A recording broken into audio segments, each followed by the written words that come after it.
Ayan, naambon. Ito po ang bahay sa inyo, nasunog. Oo. Saka dumaan. Yun po, sa tubig talaga. Tara, pasok.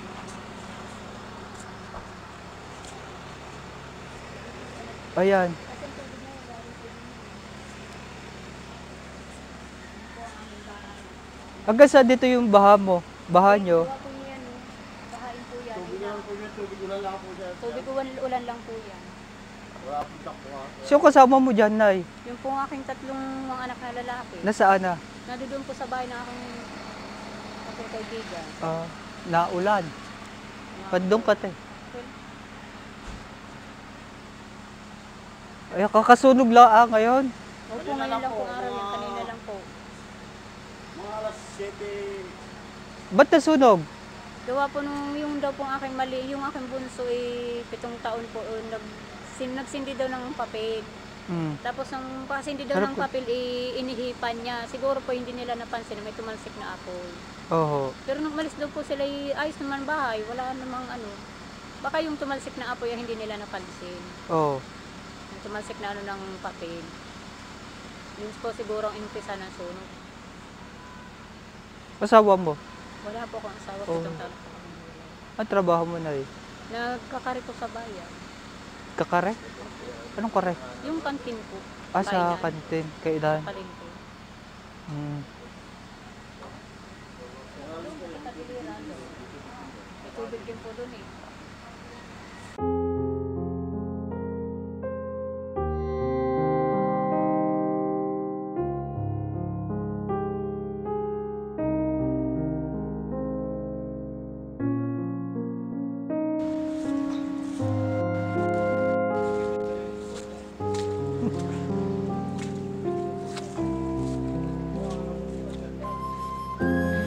Pabihira.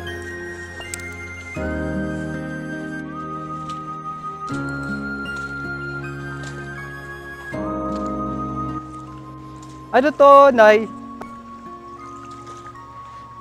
Hindi na nawalan ng tubig dito? Ngayon lang po ito sa nung lumakas ang ulan.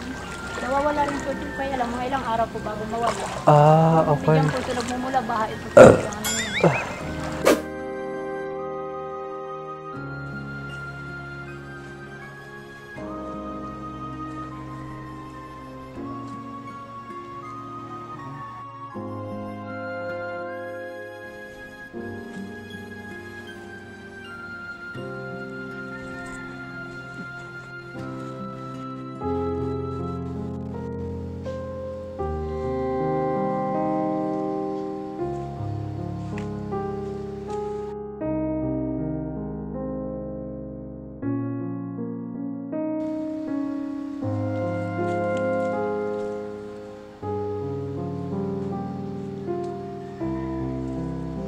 Pero lupa nyo to.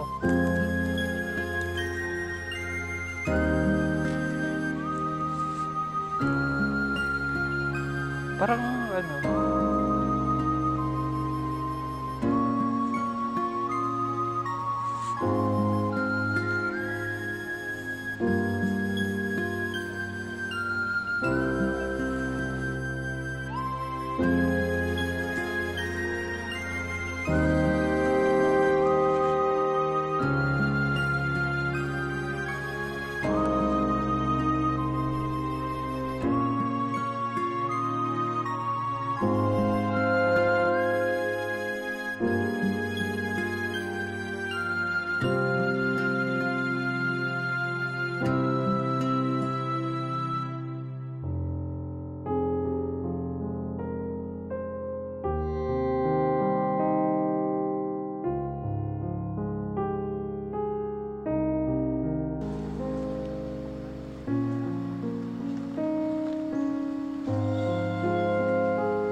So yan mga kabunso, ayan, nandito tayo ngayon sa...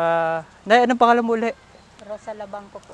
Si Nanay Rosa Labangco. Labangco. Ayan, isa po siya sa nasunugan dito at nag-iisa lang talaga na nasunugan siya dito, kasagsagan ng bagyo. Na doble pa. Kita nyo naman mga kabunsoan kung gaano, medyo baha-baha pa, madami pa tubig sa kanila mga bunso. At medyo sobra talaga na apektuhan sila. Meron kang 3 anak. Opo. Yeah, meron siya 3 anak na ngayon ay nakatira sa kanyang tiya, mga tiya. Ngayon pinuntahan namin dito para makita natin kung ano yung kalagayan nila at mabigyan natin ng konting tulong. So isa po siya sa nakapila kanina at medyo lumapit po siya sa atin para humingi ng konting tulong. Siyempre naman sa kalagayan ng ganito, sobrang hirap. Nay, pwede magpandong. Pasapa no. So Nay, ganyan talaga ang buhay.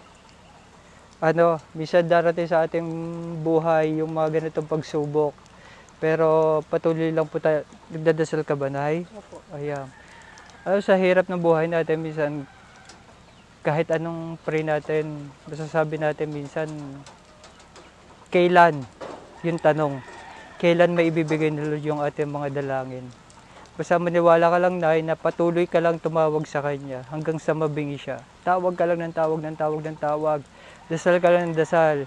Basta saat darating din ang point na magiging maayos din ng iyong buhay, ng iyong mga anak, ng iyong pamilya. So naipagdamutan mo muna yung mga yung bibigay ko na to, pang tawid mo, mga ilang araw, no? Tapos, in case man ay na medyo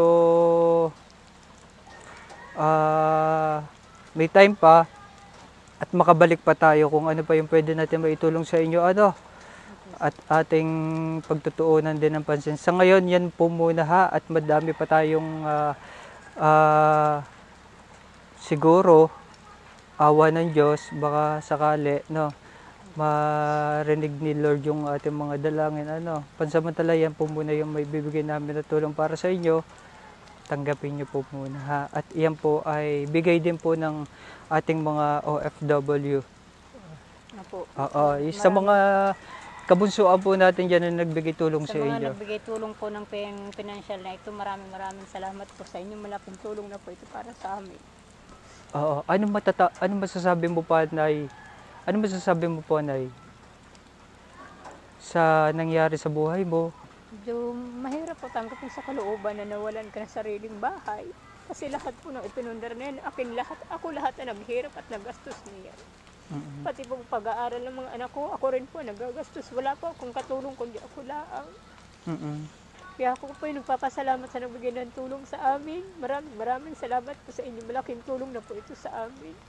Para pag mag-umpisa kami ng panibagong buhay namin.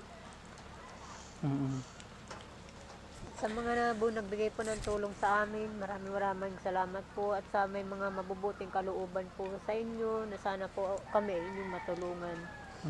Humihingi po ako ng konting tulong sa inyo para po kami makapagpanibagong buhay ng mag-anak. Maraming salamat po sa mga nagbigay ng tulong sa amin, sa nagbigay ng biyaya na ito. So, okay na tayo.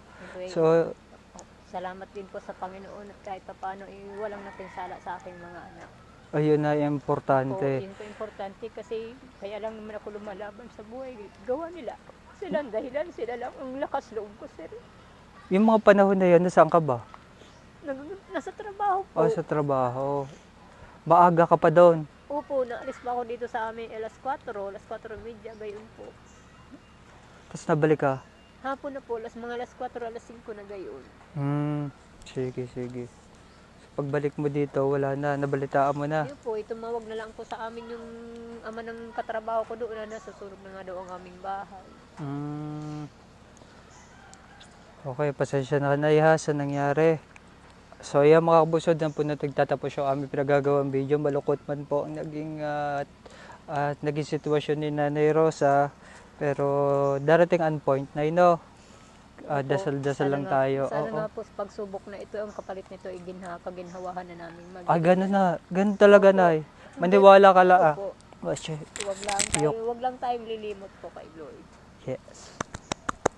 Kasi salamat na diyan si Lord sa lahat ng oras para tumulong sa akin. Salamat na din po kay Lord kahit paano walang nasaktan sa mga anak ko.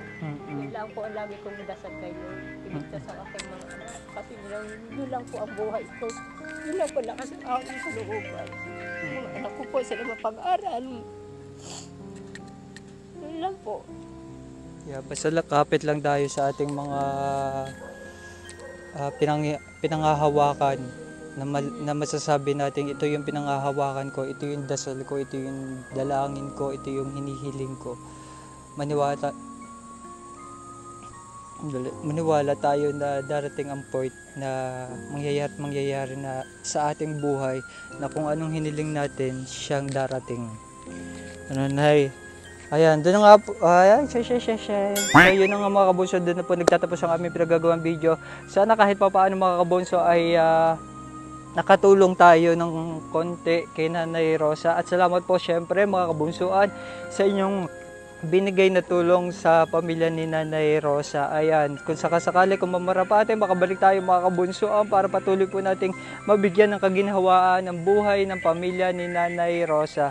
Ayan, mga kabunso, maraming pong salamat mga kabunso. Once again, this is Migs Molino na nagsasabing happy lang. Kaya naman, ingat, God bless, and bye-bye. Bye-bye.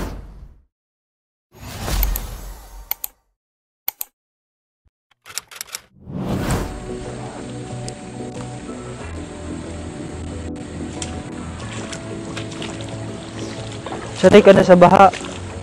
Ganito na po ito. Pagka may bagyo po, sir, laging ganito, harapan namin. Hindi na kayo naglalagay ng tulay. Hindi po. Ngayon lang po ito lumaki ng ganito eh. Yung tubig na ito.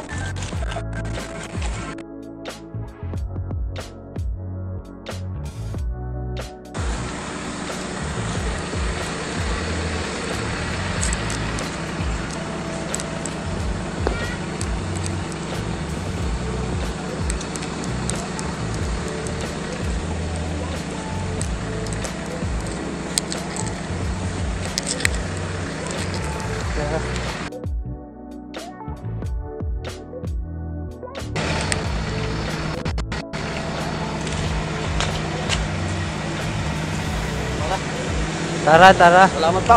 Thank you.